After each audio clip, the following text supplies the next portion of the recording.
We can't just comply our way to becoming resilient. We can only become resilient through trauma-informed culture and practice. We talk a lot about trauma-informed care for the people we support. But what about us, the people holding space, absorbing stories and showing up again and again? A trauma-informed approach isn't just about service delivery. It's a blueprint for professional sustainability.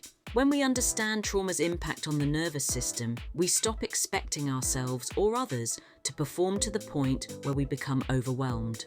We start building in regulation, reflection, and relational safety, not just for clients, but for teams, leaders, and ourselves.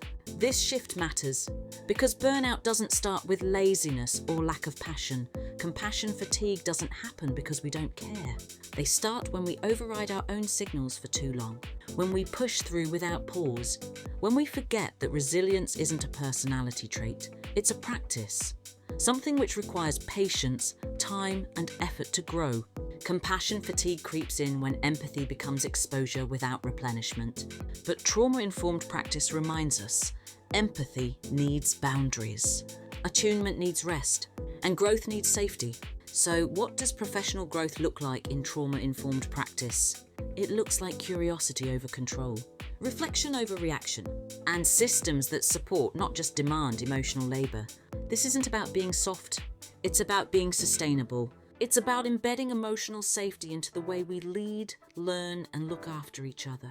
Because emotionally safe people are more creative, more connected, and more capable of lasting impact. And here's the heart of it.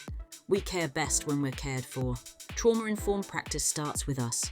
So if you're tired, foggy, or questioning your capacity, pause. Not because you're failing, but because you're human. And healing work begins with a regulated nervous system, including yours. Let's stop treating burnout as inevitable. Let's start treating well-being as a shared responsibility. Because when we build trauma-informed systems for others, we must also build them for ourselves. For more information, get in touch with Trauma Informed Solutions, a J3MS consulting company.